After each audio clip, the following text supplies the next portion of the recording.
जी, आप देख रहे हैं ब्रेकिंग बैरियर्स और मैं हूँ आपकी होस्ट आलिया। और ब्रेकिंग बैरियर्स में आज जो बैरियर्स ब्रेक करते रहते हैं अपने जयपुर डायलॉग में भी और कभी-कभी हमारे प्रोग्राम में आकर भी संजय दीक्षित जी हमारे साथ मौजूद हैं। सबसे पहले नमस्कार Sanjay ji, thank you very much नमस्ते, for joining my Namaste show. Arya ji. Thank you for calling me. Sanjay ji के बारे में आप बहुत अच्छे तरीके से जानते हैं। IAS officer 1986 batch, merchant navy में एज एन इंजीनियर और फिर इनकी जो ग्रेजुएशन है वो भी उन्होंने जो मैरीन इंजीनियरिंग है उसमें कर रखी है। और जयपुर डायलॉग को तो कौन नहीं जानता। तो संजय जी, आज हम जिस टॉपिक्स पे बात करेंगे, सर टॉपिक्स तो कई एक है, लेकिन चले अभी के अभी बिल्कुल नया टॉपिक जो आया हमें मिला, बड़ा ही अच्छा मजे का टॉपिक, और वो ये है कि एक हैप्पीनेस इंडेक्स आया और उसमें पता ये चला है उस हैप्पीनेस इंडेक्स में कि भारत चांद पर तो पहुंच गया, सूरज पर तो पहुंच गया, इतनी बड़ी इकोनॉमी दुनिया की, लेकिन खुश ज्यादा पाकिस्तानी रहते हैं। पाकिस्तान में ज्यादा अच्छा उनका नंबर है और मेरा ख्याल है 109 है शायद, और जो इंडिया है उसका 118 है। तो सर ये क्या वजह है कि तरक्कियां आप लोग कर रहे हैं और खुशियां उस तरफ मनाई जा रही हैं? वो तो साहब ठीक है। ओहो, जहाँ 72 हूरों का इम्कान हो वहां खुशी नहीं होगी तो फिर कहाँ होगी, ये बताइए। अब हमारे यहाँ तो ऐसा कुछ है नहीं, वापस आना है, टू वे टिकट है, जाना है फिर वापस आना है। इनके तो बस हूरे ही हूरे, जब चारों तरफ जब हूरे दिख रही हो तो बस खुशी ही खुशी रहेगी, सब क्यों नहीं रहेगी। तो वही रिकॉर्ड कर रहे हैं उसे तो हैप्पीनेस इंडेक्स वाले। लेकिन ये जो हैप्पीनेस इंडेक्स या जितने भी इंडेक्स है ना, ये सब ये लेफ्ट का प्रोपेगेंडा है। ये बताएं, आपके जितने भी इंडेक्स बने हैं ना, ये सारे के सारे WEF के लोगों ने बनाए।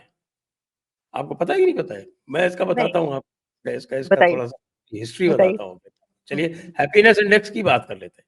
ये जी। हैप्पीनेस इंडेक्स कौन बनाता है? एक ये एनजीओ है। उस एनजीओ का नाम क्या है? Sustainable development solutions network.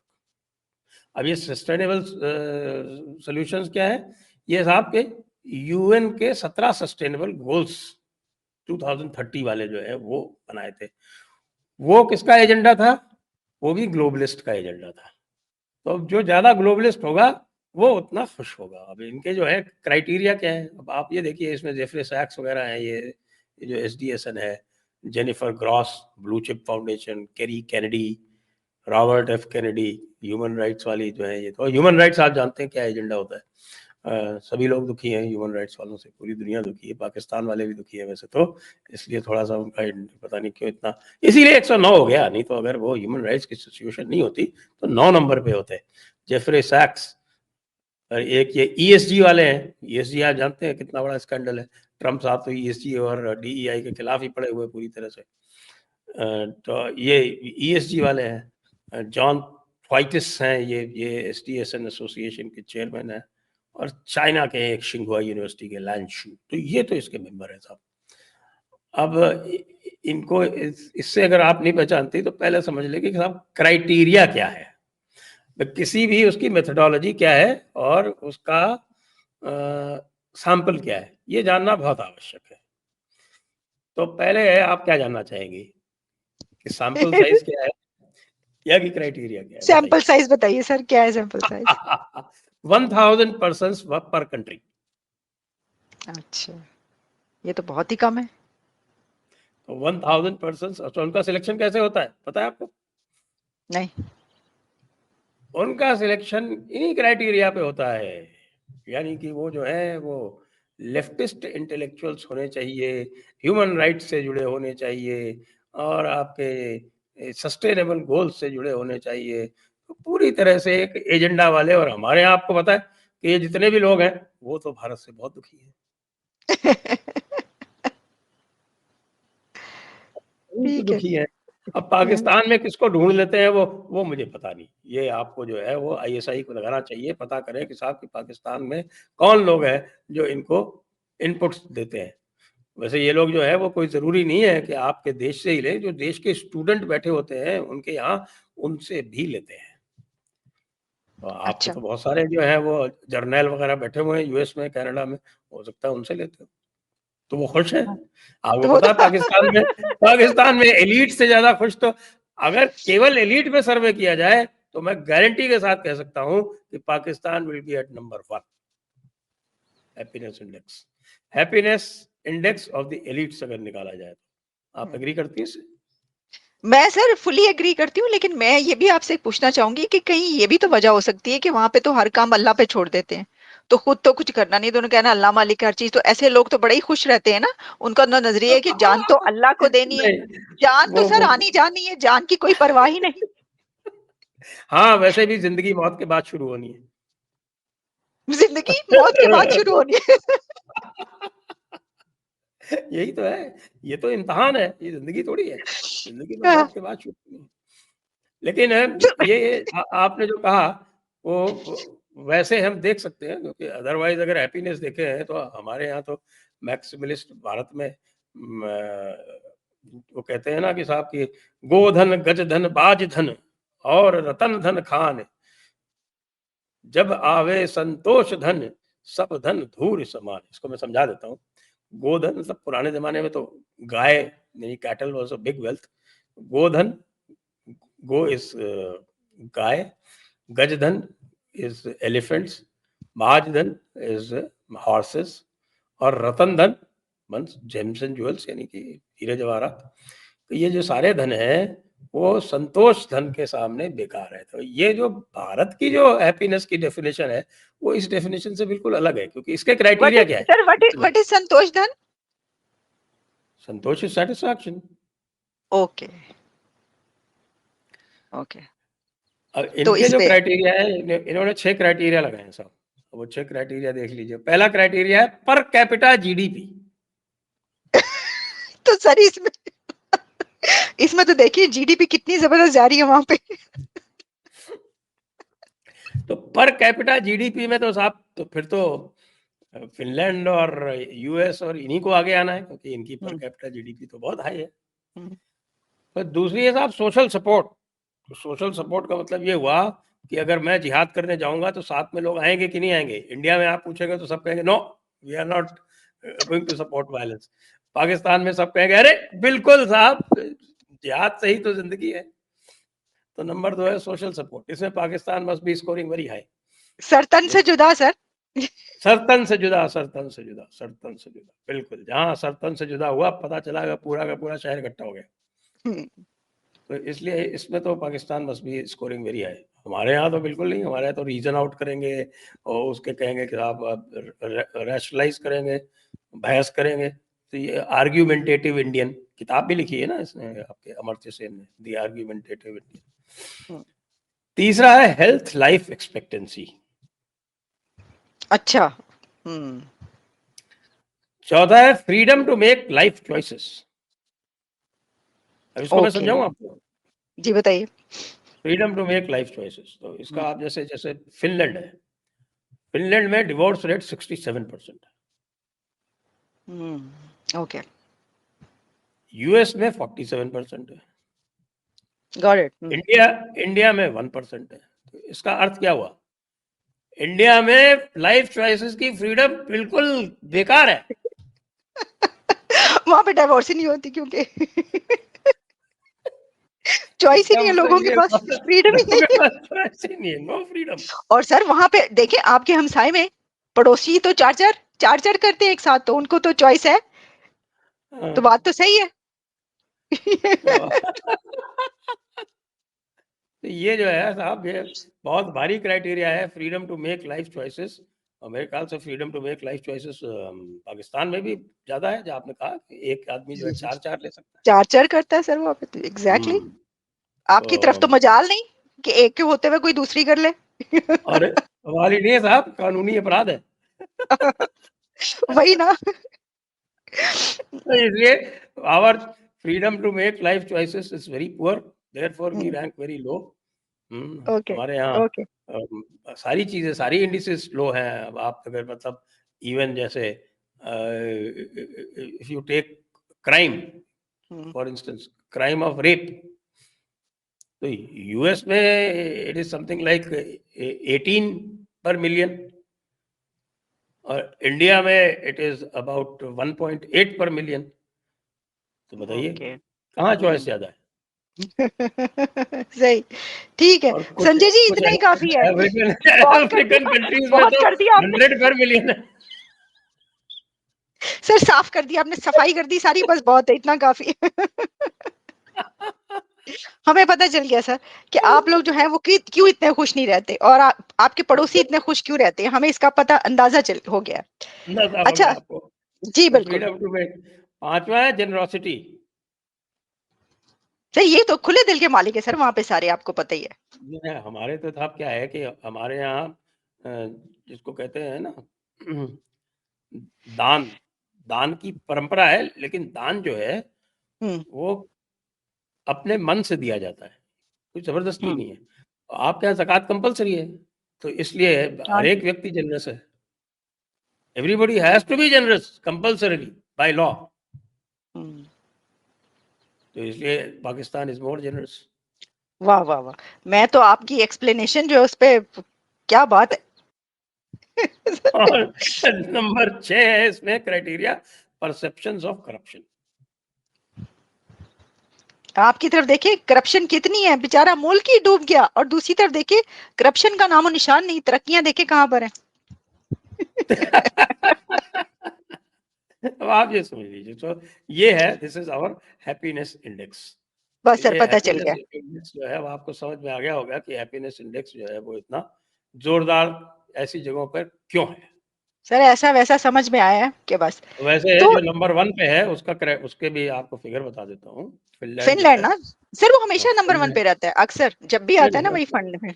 मैं और बता देता हूँ ना, तो वो तो जी इसलिए है ना, वो फ्रीडम ऑफ चॉइस सबसे ज्यादा है वहाँ पे, हाँ 67%। जी जी, ऐसे ही है।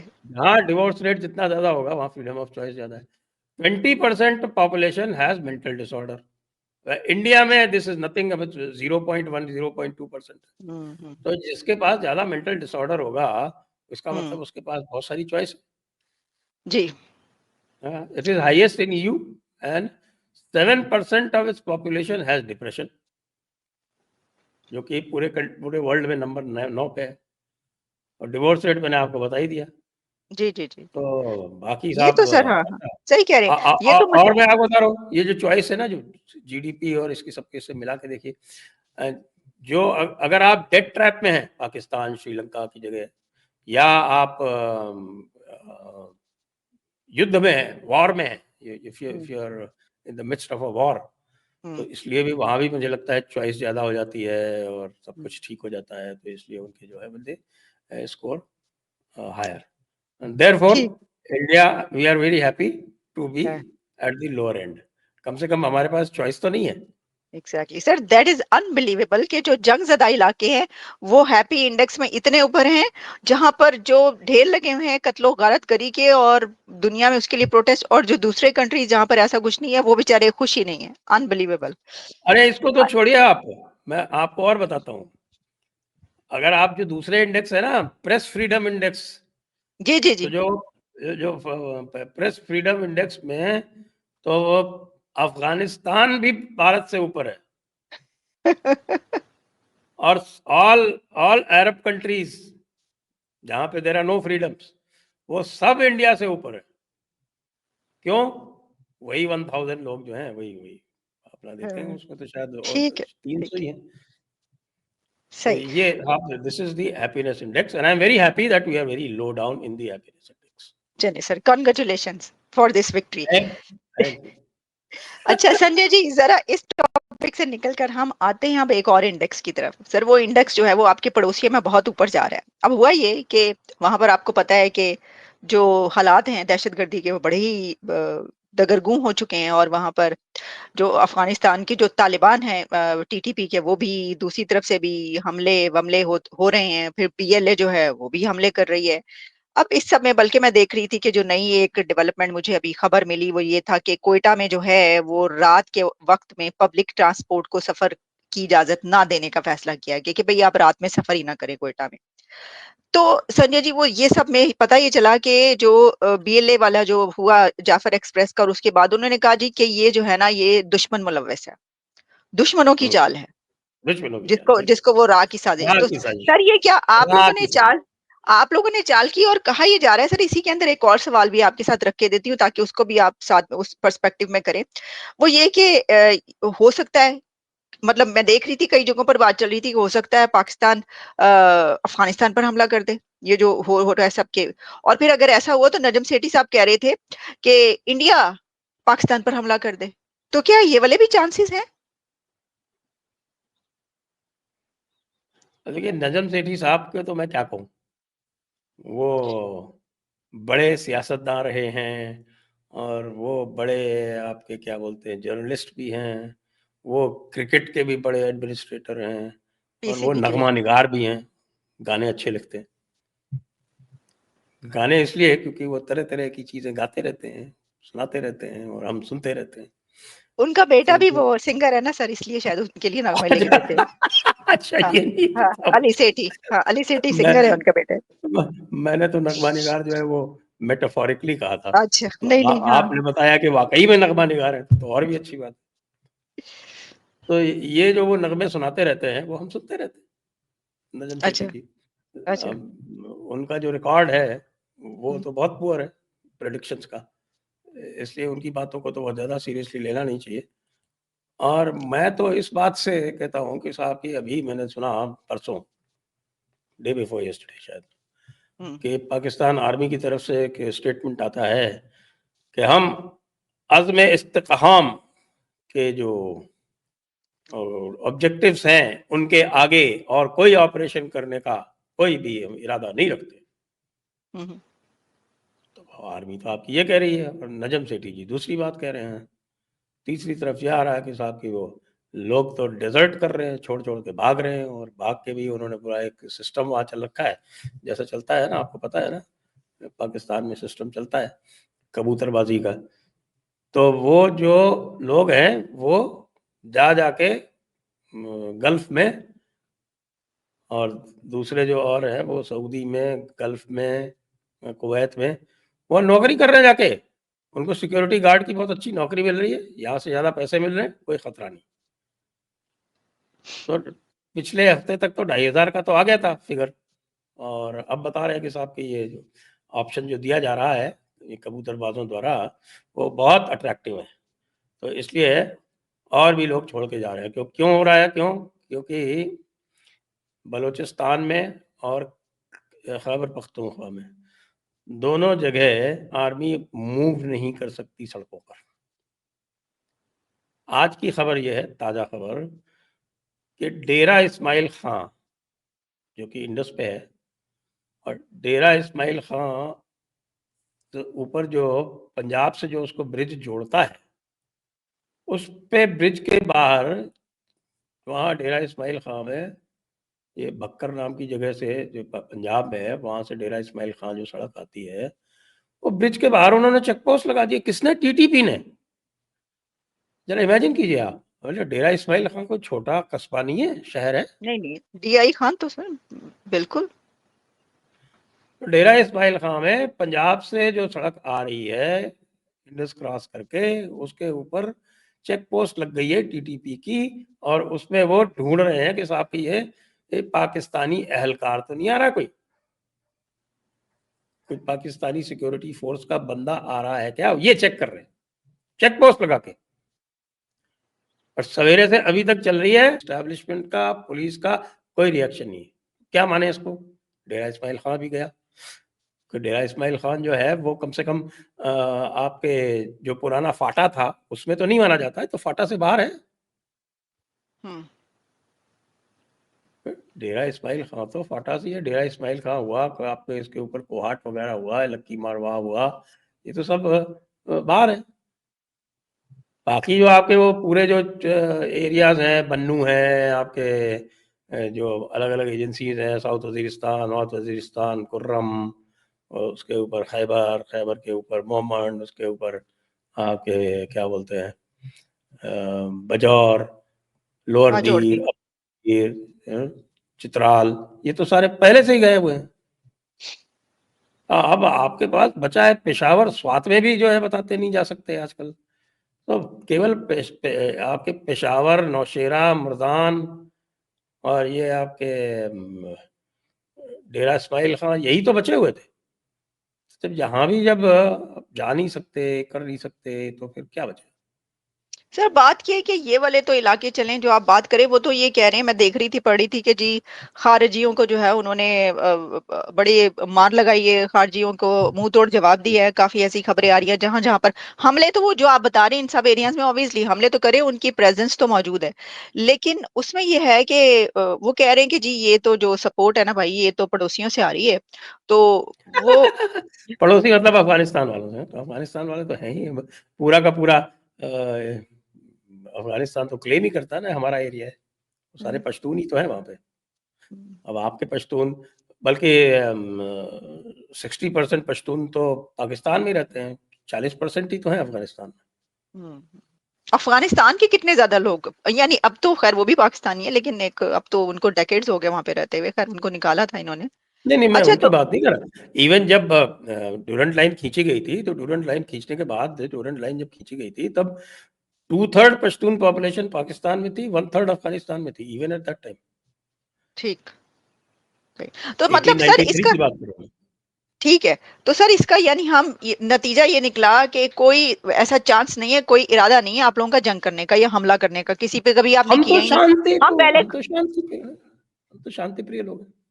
अच्छा ठीक है, क्योंकि आपने और तो जब पहले भी इस कभी नहीं तरह की के, ना। हाँ, अफगानिस्तान और पाकिस्तान में लड़ाई हो रही है, तो हम पॉपकॉर्न लेके बैठे हुए हैं और देख रहे हैं। अच्छा आप आराम से देखेंगे, नहीं तो आप हम लोग तो आराम से देख रहे हैं। अफगानिस्तान के साथ कितना ज्यादा, तो आपकी तो बहुत ज्यादा सर गोलियां चल रही हैं, तो आप उनका साथ नहीं देंगे, आप पॉपकॉर्न खा रहे हो।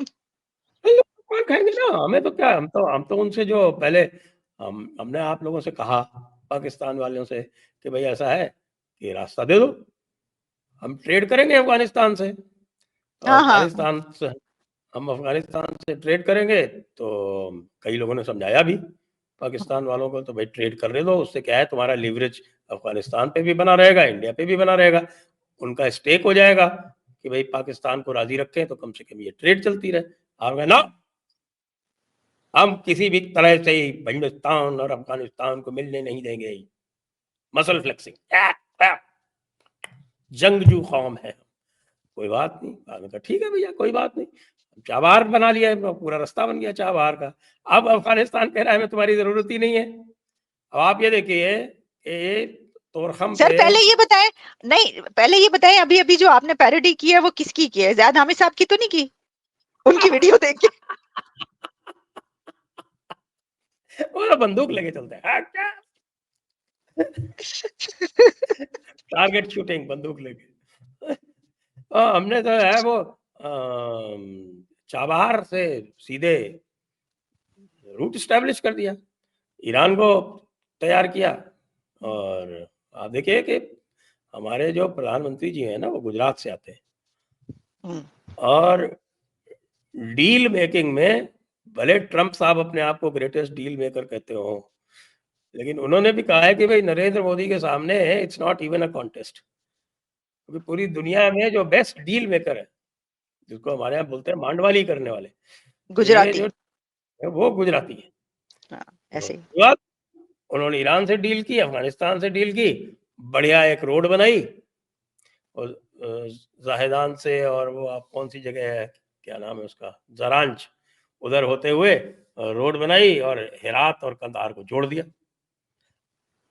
अब वो काम में आ रही, सारा ट्रेड अफगानिस्तान जो है वो चाबहार से शिफ्ट कर रहा है कि भाई हमें कुछ करना ही नहीं है, हमें ना तो कराची चाहिए, और ना हमको तुम्हारा तोरखम बॉर्डर चाहिए, ना तुमको हमारा तो चमन बॉर्डर चाहिए, रोज वहाँ झगड़े करते हैं। और 21 दिन बंद रही, और आखिरकार उन्होंने, आर्मी ने जख मार के उनको जीरो लाइन पे बंकर बनाने दिया और खुद पीछे हट गए।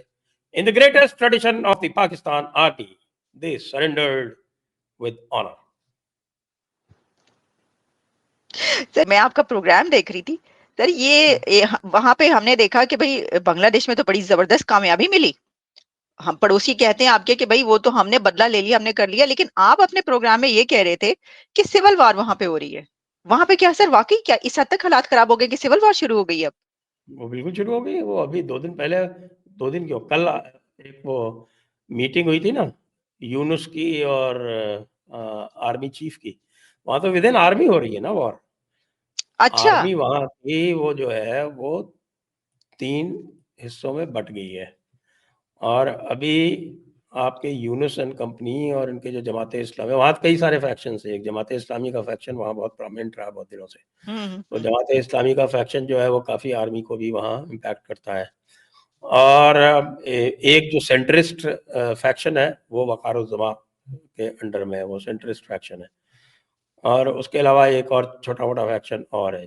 ये आप ये देखें कि कल की बात है ये शायद, कि कल आर्मी ने बाहर निकल के और फिजिकली जमात इस्लामी वालों को निकलने से रोका है, उनके ऊपर एक्शन लिया है। क्यों लिया है? क्योंकि यूनुस जो था वो उनको प्रोवोक कर रहा था, तुम जाओ जो है जाके और आर्मी के ऊपर हमला करो। बेवकूफ़ी की इंतहा है। अब आर्मी के ऊपर इंतहा करो, हमला करोगे तो क्या होगा? नहीं, वो दूसरी बात स्टूडेंट्स ये को है, कह रहे हैं सर, यूनुस जो स्टूडेंट्स को कह रहे हैं। यूनुस स्टूडेंट्स के एक फैक्शन को कह रहे हैं, क्योंकि यूनुस और अच्छा। जो पुराने स्टूडेंट्स है ना, उसमें तो भी तो हो गया ना। कल हिजबुत तहरीर के 4 लोगों को अरेस्ट कर लिया गया। अच्छा। ओके। हिजबुत तहरीर के भी 4 लोगों को अरेस्ट कर लिया गया कल। और ये जब आपके वकारुज़्ज़मा जब अभी बाहर गए थे अफ्रीका, और जब ये लौट रहे थे तो इनको अरेस्ट करने की कोशिश की गई। अच्छा। तो वो चूंकि उनको इंटेलिजेंस दे दी कुछ लोगों ने,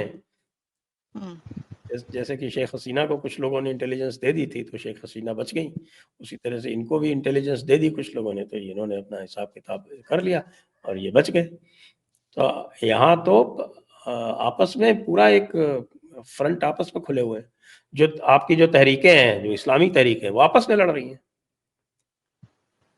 जमात इस्लामी वालों ने बीएनपी को छोड़ दिया। जमात इस्लामी और एक तरफ है हिजबुत तहरीर, और आपकी जो दूसरी है उनकी वो सर, अंसार बांग्ला खालदा की जिया किसकी तरफ है? आईसिस पर। खालदा खालदा जिया। जी अभी वो तो लंदन में बैठी हुई है। अच्छा। तो तो वहाँ आपको की लगता है कि सिचुएशन जो है वो बड़ी कॉम्प्लिकेटेड है। ओके, तो और आपको मेरा ये लगता है सर? मानना है कि ये यूनुस जो है वो कुछ दिन में या तो अरेस्ट हो जाएगा या भागेगा। अच्छा।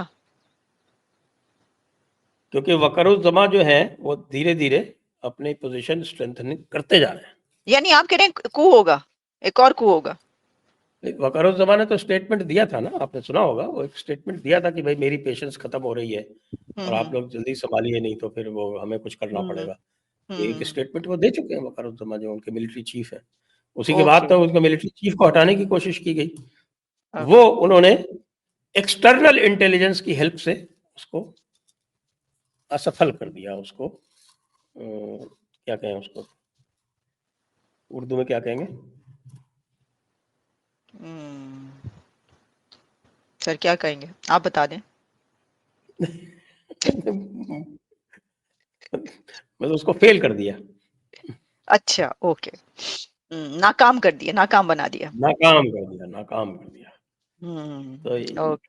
तो बांग्लादेश की जो सिचुएशन है वो इसी तरह से चल रही है। प्लस अमेरिका ने उनको एक तरह से अबैंडन कर ही दिया है। ज़्यादा पैसा उनका यूएस एड की तरफ से आ रहा था, वो तो बंद हो गया, दैट हाँ। वाज वो पूरा का पूरा बंद हो गया। प्लस इकोनॉमी कोलैप्स हो रही है। और इकोनॉमी तो यूनुस जो है वो खुद भी कोई इकोनॉमी में कोई इंटरेस्टेड नहीं है। उसको शायद ये लग रहा है कि जितनी इकोनॉमी ख़राब होगी उतने ज़्यादा जिहादी उसको मिलेंगे। तो पूरी कॉटन इंडस्ट्री जो है, आप देखिए वो कोई उसकी ग्रोथ 15% डाउन है, और इंडिया में वो ग्रोथ जो है वो 14% अप है, टेक्सटाइल एक्सपोर्ट। चलिए सर, मजा मिल गया ना। अरे वो इधर, शेख हसीना को उतारने का इनको पता तो चल गया ना।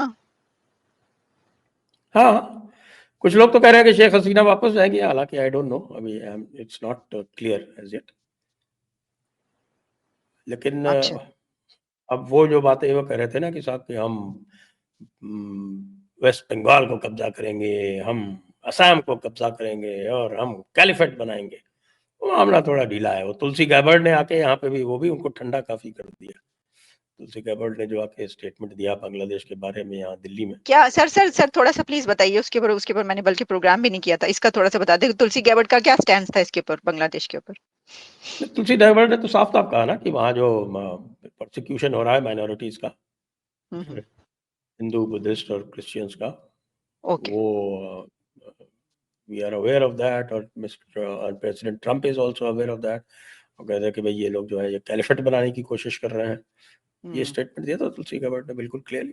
ओके वो तो मेरे ख्याल से इंडिया टुडे के साथ में उनका जो इंटरव्यू था हाँ उसमें जी आया, तो सही बोला उन्होंने ठीक क्लियरली। और भी उसको जो रायसीना डायलॉग्स में जो उनका जो ओपनिंग एड्रेस है और स्पीच जो थी हाँ स्पीच भी है और डायलॉग भी है, वहाँ पे कॉन्वर्सेशन भी है, दोनों में उन्होंने बिल्कुल क्लियर किया। ओके ओके ओके ठीक। तो सर आपके तो इन खबरों से ही हैप्पी इंडेक्स में आपका नंबर ऊपर चला जाना चाहिए था। तुलसी गैबर्ट ने नहीं जो नहीं कुछ भाई, किया। हमारे जो 1000 लोग जिनको एनलिस्ट किया गया है ना, हम्म, वो तो परमानेंट दुखी आत्माएं हैं, वो कैसे हमारा इंडेक्स ऊपर करे? मैं तो उस लिस्ट में हूं नहीं। सही है ठीक है। उस लिस्ट में सारी दुखी आत्माएं हैं, हमारे लेफ्टिस्ट वाले जितने भी हैं, लेफ्टिस्ट वाले वो बेचारे, हमारे कांग्रेस वालों की जो 15 साल से हार रहे हैं लगातार, राहुल गांधी हो सकते हैं उस लिस्ट में, तो राहुल गांधी तो बहुत दुखी है, आपको पता है। हाँ, सही। तो, तो तो, बस ये चक्कर है सर। चले तो ये चीज एक और फैक्टर हमें मिल गया। तो संजय दीक्षित जी बहुत बहुत शुक्रिया, thank you very much sir once again. आप जब आते हैं आप बहुत ही इन डेप्थ एनालिसिस पेश करते हैं, जितने भी हम टॉपिक्स कवर करते हैं, एक बार फिर हमारे व्यूवर्स को एक बहुत ही जबरदस्त तज्जिया देखने को मिला। Thanks a lot sir, thank you very much once again. Thank you very much. Thank you thank you.